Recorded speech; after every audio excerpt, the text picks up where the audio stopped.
Hello दोस्तों, मेरा नाम है सत्यम पटेल और आज मैं आप लोगों को बिलीरुबिन के बारे में बताऊंगा कि हमारी बॉडी में बिलीरुबिन कैसे बनता है और उसको जब blood test, liver function test करते हैं तो बिलीरुबिन कैसे डिटेक्ट करते हैं उसमें, है ना। और बॉडी में क्या प्रोसेस होती है जिसके द्वारा हमारा बिलीरुबिन बनता है ना। तो आइए हम समझते हैं कि बिलीरुबिन क्या होता है और कैसे बनता है।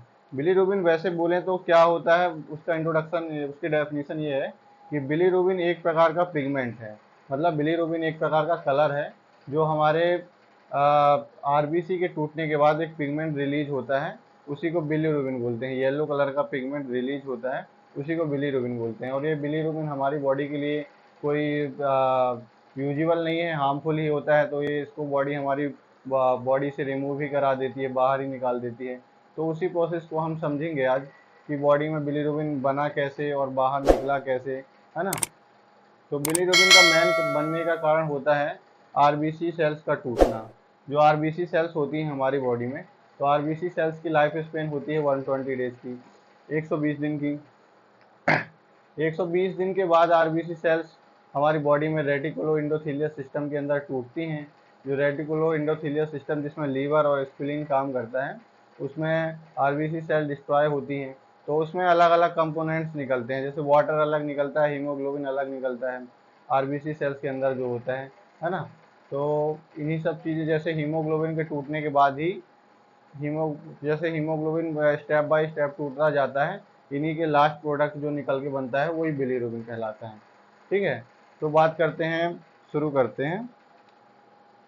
Bilirubin, production of bilirubin.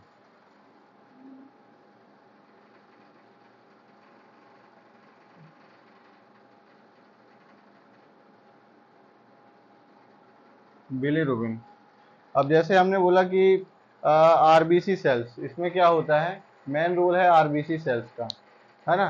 जो बिलीरुबिन का निर्माण करती हैं वो आरबीसी सेल्स ही हैं। कि आरबीसी जब आरबीसी पूरी तरह से डिस्ट्रॉय हो जाती है, तब वो जो प्रोडक्ट निकल के बाहर आता है वही बिलीरुबिन होता है। तो इसमें क्या है, सबसे पहले आरबीसी सेल्स को देखेंगे कि आरबीसी, इसकी लाइफ स्पेन जो होती है, आरबीसी हर एक सेल्स की अपनी अपनी लाइफ स्पेन है। वैसे ही आरबीसी सेल्स की एक लाइफ स्पेन है कि 120 दिन। 120 दिन के बाद ये जाएगी रेटिकुलो इंडोथीलियस सिस्टम में, जाकर ये डिस्ट्रॉय होगी, वहाँ जाके टूटेगी। तो इसके जो पार्ट्स ऐसे होंगे जो हमारी बॉडी के लिए यूजुअल होंगे, वो पार्ट्स टूट के अपनी बॉडी में रीयूज हो जाएंगे। मतलब उसको बॉडी फिर से अपने सर्कुलेशन में लेके यूज कर लेगी, रीयूज कर लेगी। और कुछ ऐसे पार्ट्स होंगे जो कोई किसी काम के नहीं है, हमारी बॉडी के लिए वेस्ट है, तो वो सर्कुलेशन में जाके किडनी के थ्रू या किडनी के थ्रू, मतलब हमारी यूरिन के थ्रू पास आउट हो जाएंगे, कुछ स्टूल के थ्रू पास आउट हो जाएंगे। तो ये ऐसा होता है, पास आउट हो जाते हैं। तो आरबीसी सेल्स का लाइफ स्पेन जो होता है 120 डेज का होता है। तो 120 दिन के बाद जब आरबीसी सेल्स टूटेंगे, तो ये आरबीसी सेल्स भी इसमें अलग अलग कंपोनेंट से बनी है। तो पहला इसमें क्या है, वाटर, ये बनी है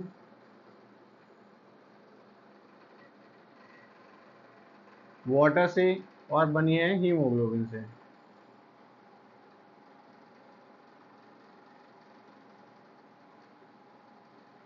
वाटर और हीमोग्लोबिन अपन मेजर कंपोनेंट्स देखेंगे अभी आरबीसी के, जिसमें मतलब मेजर ऐसे कि जो बिलीरुबिन का प्रोडक्शन करते हैं, है ना। बनी तो और चीज़ें हैं इसमें भाई, और प्रोटीन्स हैं, बहुत सारी चेन्स हैं, तो उनके द्वारा भी आरबीसी बनी हुई है।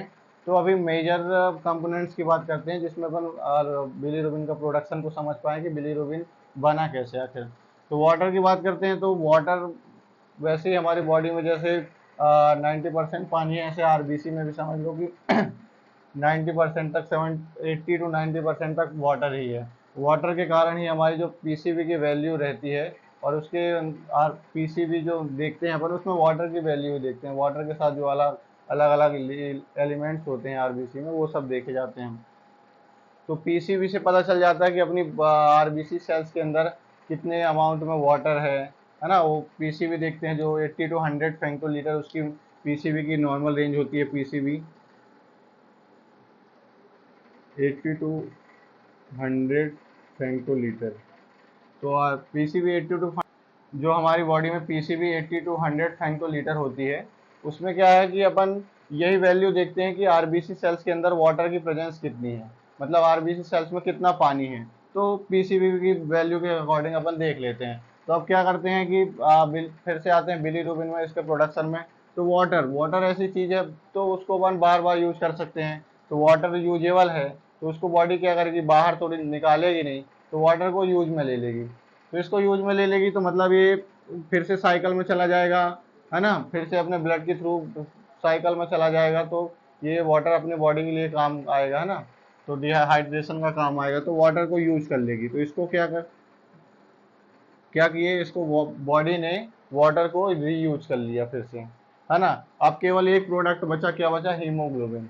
अब हीमोग्लोबिन जैसे दिख रहा है, हीम प्लस ग्लोब्यूलिन, दो पार्ट से मिलकर बना है। तो इसमें भी क्या होगा, ये टूटेगा, हीमोग्लोबिन टूटेगा। तो हीमोग्लोबिन दो पार्ट्स में टूटेगा, पहला वो टूटेगा हीम पार्ट में, और दूसरा टूटेगा वो ग्लोबुलिन पार्ट में।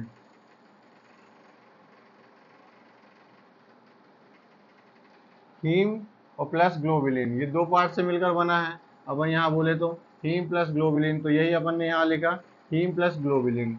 अब ये हीम और ग्लोबुलिन क्या है, हीम क्या है, आयरन है, ये क्या है, आयरन। और ग्लोबुलिन क्या है, ये प्रोटीन पार्ट है।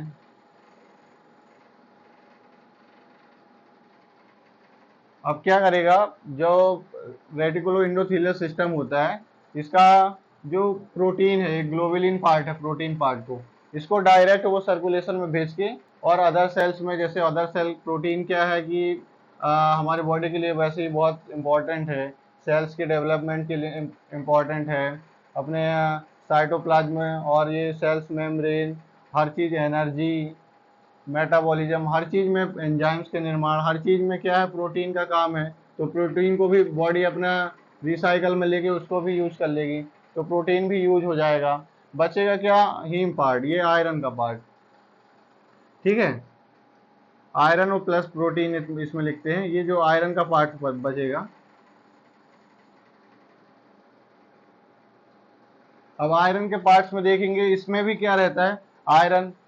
अब आयरन में भी क्या है, कुछ सेचुरेटेड 100% जो आयरन होगा, तो वो सेचुरेटेड आयरन होगा, कुछ होगा नॉन आयरन पार्ट्स इसमें भी, है ना। इसमें भी कुछ होगा आयरन, पूरा 100% आयरन का पार्ट होगा, और कुछ होगा नॉन आयरन।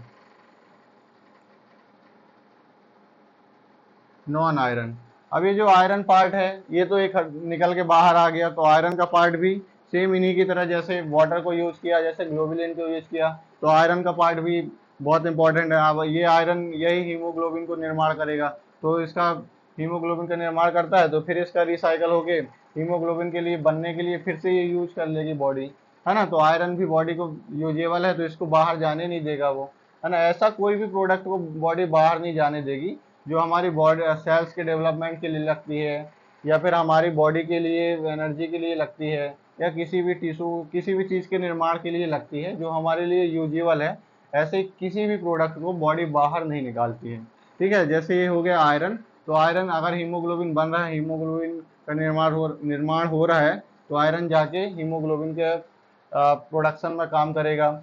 और अगर नहीं हो रहा तो ये इसको स्टोर हो जाएगा, ये हमारे बोन मैरो में जाके आयरन स्टोर हो जाता है ना।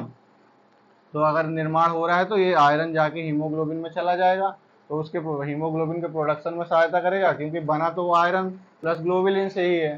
तो नहीं हो रहा तो ये फिर जाएगा कहाँ, अपने स्टोर। एक और ये क्वेश्चन बन गया कि आयरन कहाँ स्टोर होता है, तो आयरन हमारे बॉडी में बोन मैरो में स्टोर हो जाता है, बोन मैरो के पास स्टोर हो जाता है। तो ये जाएगा कहाँ, बोन मैरो में स्टोर होगा, या सर्कुलेशन के थ्रू हीमोग्लोबिन का प्रोडक्शन करेगा। अब बचा नॉन आयरन पार्ट, और जो ये नॉन आयरन पार्ट बचा हुआ है ना, यही जो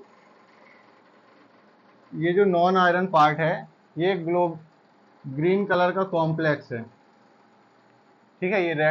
ये जो प्रोसेस चल रही है रेटिकुलो इंडोथीलियल सिस्टम में, मतलब ये रेटिकुलो इंडोथीलियल सिस्टम एक ऐसा सिस्टम है जिसमें हमारी सारी सेल्स टूटती हैं, आरबीसी सेल्स, प्लेटलेट्स, है ना। ये इसमें कौन कौन से, रेटिकुलो इंडोथीलियल सिस्टम जो होता है, इसमें दो मेन ऑर्गन जो होते हैं अपने बॉडी के सेंट्रल ऑर्गन, उसमें काम करते हैं। पहला होता है लीवर, लीवर और दूसरा होता है स्प्लीन। ये जो दो मेन अपने सेंट्रल ऑर्गन है, ये रेटिकुलो एंडोथेलियल सिस्टम में हमारी सेल्सों को तोड़ने का मतलब जब उनके दिन पूरे हो जाते हैं, जैसे ये 120 दिन इनके दिन पूरे हो गए, 120 दिन मतलब 120 दिन के बाद जब आरबीसी सेल्स टूटती है, तो आरबीसी सेल्स को तोड़ने और अदर सेल्स को तोड़ने का जो काम करता है लीवर और स्प्लीन, ये इन्हीं दोनों ऑर्गन्स में होता है ना। और ये पूरा एक सिस्टम बनता है, मतलब लीवर की अलग अलग सेल्सों में ये वाली सेल्स टूटती हैं तो एक सिस्टम का निर्माण होता है, उसी सिस्टम को बोलते हैं रेटिकुलो एंडोथेलियल सिस्टम। अभी इन सब के बारे में नहीं जानेंगे, केवल लीवर के बारे में जानेंगे कि बिलीरुबिन का बनने का मेन ऑर्गन जो है ये लीवर ही बनाता है, लीवर में ही बनता है और लीवर की सेल्स को डैमेज भी करता है। तो लीवर के बारे में बस अभी समझेंगे लीवर। तो बात कर रहे थे, यहाँ पहुंचे थे नॉन आयरन के पार्ट में। अब ये जो नॉन आयरन का पार्ट है ये ग्रीन कलर का कॉम्प्लेक्स है ना, ये आयरन है। अब ये जो नॉन आयरन जिसमें कोई आयरन है ही नहीं, वो एक लिक्विड है, तो ये ग्रीन कलर का लिक्विड है, ग्रीन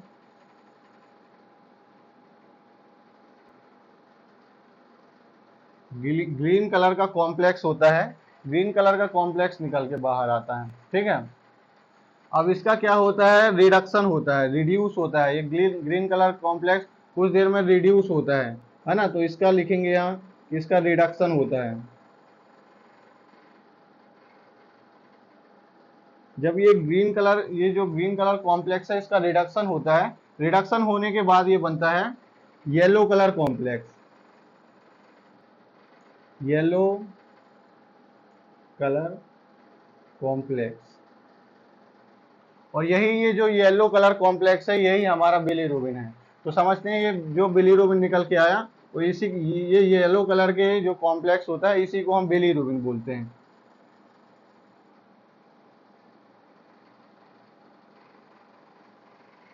यही येलो कलर के कॉम्प्लेक्स को बिलीरुबिन बोला जाता है ना। तो बात ये क्या हुई, प्रोडक्शन ऑफ बिलीरुबिन हो चुका है ना, ये बिलीरुबिन बन चुका। अब ये इसको मैं अभी हटा देता हूँ।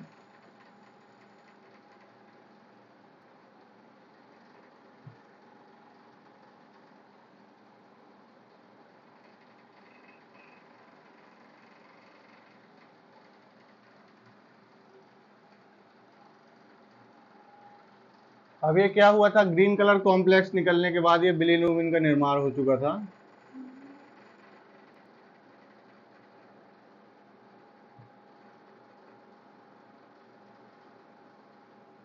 ग्रीन कलर कॉम्प्लेक्स ही क्या बनाया था, बिलीरुबिन, ये बिलीरुबिन।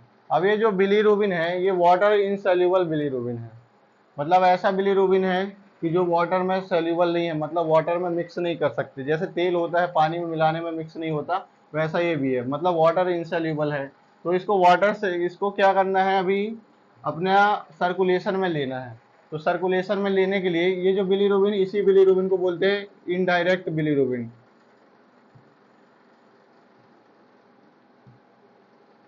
इसी बिलीरुबिन को, जो ये ग्रीन कलर जो प्रोडक्ट लास्ट प्रोडक्ट बना, इस बिलीरुबिन को बोलते हैं इनडायरेक्ट बिलीरुबिन। तो इनडायरेक्ट बिलीरुबिन मिल गया, ठीक है। अब ये जो इनडायरेक्ट बिलीरुबिन है ये वाटर इनसोल्यूबल बिलीरुबिन है और इसको अपनी बॉडी के सर्कुलेशन में लेना है, ब्लड सर्कुलेशन में लेना है। तो ये ब्लड सर्कुलेशन में लेने के लिए ये क्या करता है, बिलीरुबिन जो होता है ये बाइंड करेगा किसके साथ, एल्बुमिन के साथ, है ना।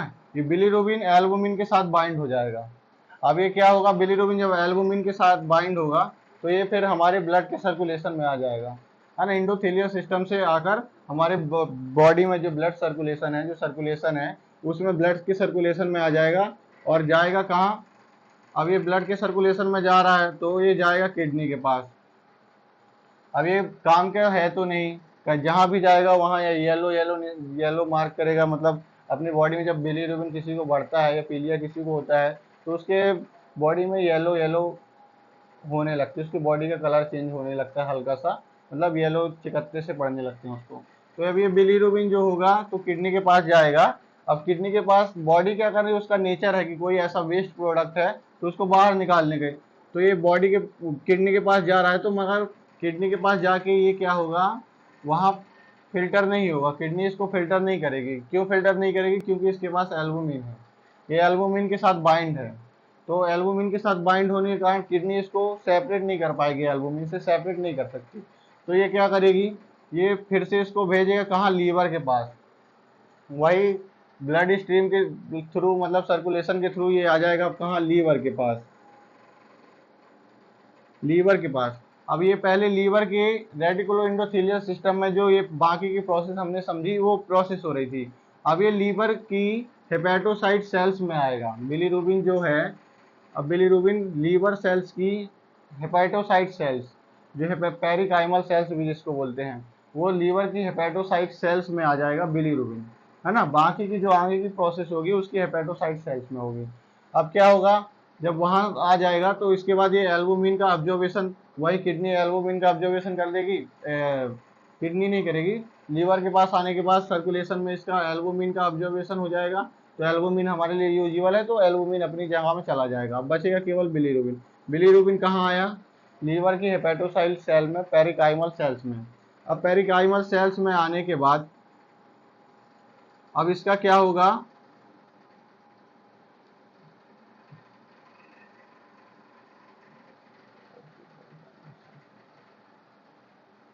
अब ये जब लीवर की सेल्स में आएगा तो लीवर की जो पेरिकाइमल हेपेटोसाइट सेल्स है उसमें एक कंजुगेटेड प्रोटीन्स है, ठीक है, एंजाइम्स है, उसको बोलेंगे एंजाइम है। इसका कंजुगेशन होगा, ठीक है, ग्लूकोरोनिक एसिड के साथ। ये बिलीरुबिन जब लीवर में आएगा,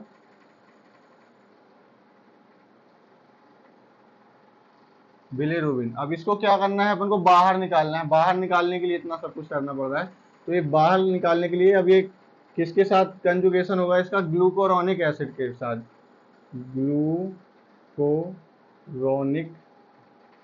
एसिड, ये ग्लूकोरोनिक एसिड। अब क्या होता है, जब ये बिलीरुबिन लीवर सेल्स में आ जाता है, लीवर की सेल्स में बिलीरुबिन आने के बाद ये क्या करता है, ग्लूकोरोनिक एसिड के साथ बाइंड होता है, ठीक है, ग्लूकोरोनिक एसिड, ग्लूकोरोनिक एसिड के साथ यूडीपीजी ट्रांसफरेज एंजाइम की हमारे जो एक ट्रांसफरेज रिलीज होता है, एंजाइम रिलीज होता है, ये ग्लूकोरोनिक एसिड जो है हमारी लीवर की पेरिकाइमल सेल्स में प्रेजेंस है, ठीक है, तो वहां से इसको वही मिल गया। तो इसके साथ ये बाइंड होने के लिए एक जो कंजुगेशन होता है ना, जोड़ जड़ाव, मेल मिलाप, वो होता है जो अपन केमिस्ट्री में पढ़ते हैं, तो वही एक एंजाइम की प्रेजेंस में होता है, यूडीपीजीटी, मतलब uridine di phospho glucuronic transferase enzyme. इसकी प्रेजेंस में बिलीरुबिन और प्लस ग्लूकोरोनिक एसिड दोनों बाइंड करेंगे और ये बना लेंगे वाटर सेल्यूबल, अब ये हो जाएगा वाटर सेल्यूबल बिलीरुबिन। अब ये जो वाटर सेल्यूबल बिलीरुबिन है, इसी बिलीरुबिन को बोलते हैं डायरेक्ट बिलीरुबिन। तो दो बिलीरुबिन हमने लिख लिए, इनडायरेक्ट मिल गया और डायरेक्ट मिल गया। अब ये क्या है, वाटर सेल्यूबल बिलीरुबिन होने के कारण अब ये वाटर में सेल्यूबल हो सकता है, इसके कारण मतलब इसके ऐसे ही ये ब्लड में भी सेल्यूबल हो सकता है, मतलब ब्लड में भी मिक्स हो सकता है।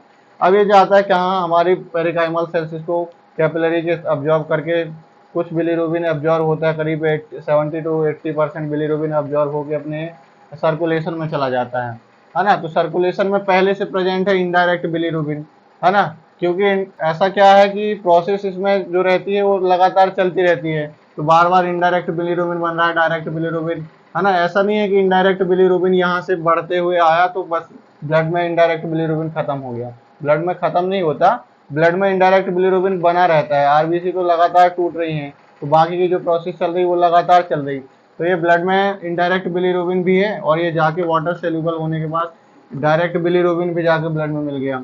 अब ये क्या है, डायरेक्ट और इनडायरेक्ट बिलीरुबिन को जोड़ देते हैं दोनों, तो इसी बिलीरुबिन को बोलते हैं डायरेक्ट और इनडायरेक्ट बिलीरुबिन। जब दोनों जाके जुड़ते हैं तो इसी बिलीरुबिन को बोलते हैं टोटल बिलीरुबिन।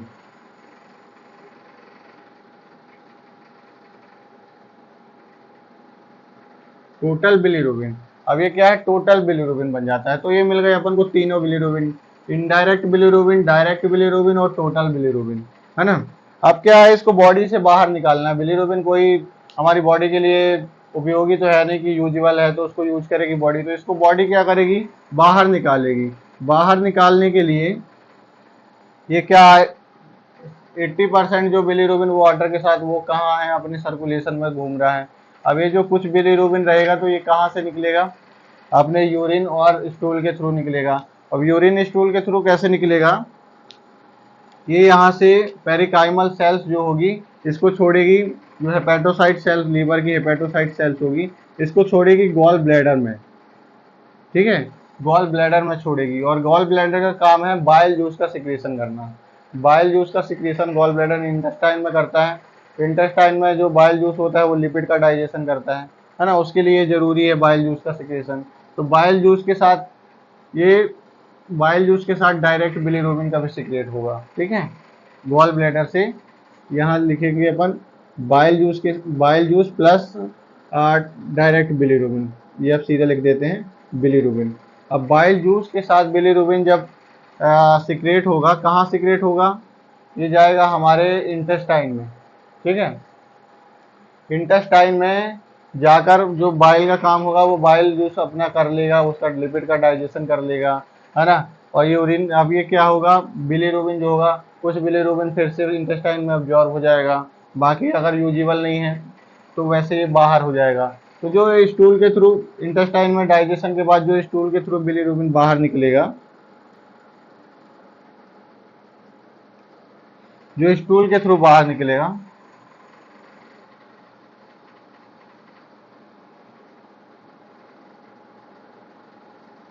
स्टूल के थ्रू जो बिलीरुबिन बाहर निकलता है उसको बोलते हैं स्टर्कोबिलिरुबिनोजिन।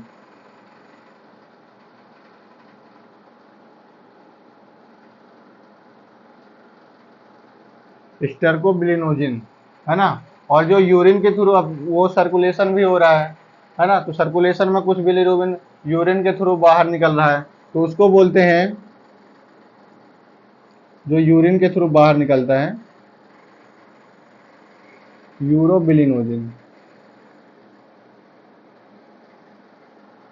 ये क्या है, बिलीरुबिन। अब ये यूरिन के थ्रू और स्टूल के थ्रू हमारी बॉडी से बाहर हो गया, क्योंकि वेस्ट प्रोडक्ट है तो बाहर निकल गया। अभी यहाँ पर पूरा समाप्त, मतलब बिलीरुबिन कैसे बना, कहाँ से प्रोडक्शन हुआ, अपनी सेल्स में, लीवर की सेल्स में कैसे गया वो, है ना, और कैसे अब्जॉर्ब हुआ, कैसे उसका वाटर के साथ कंजुगेशन हुआ, है ना, सब चीज़। ग्लूकोरोनिक एसिड कैसे, सब ग्लूकोरोनिक एसिड के साथ बाइंड हुआ यूडीपीजी एंजाइम के प्रेजेंस में। इतना सब होने के बाद बिलीरुबिन बाहर निकलता है स्टूल और यूरिन के थ्रू, ठीक है। अगर आप लोगों को बिलीरुबिन का प्रोडक्शन समझ में आया हो, थोड़ी सी इन्फॉर्मेशन मेरे द्वारा समझ में आई हो, तो चैनल को प्लीज़ सब्सक्राइब करिएगा और लाइक करिएगा। Thank you.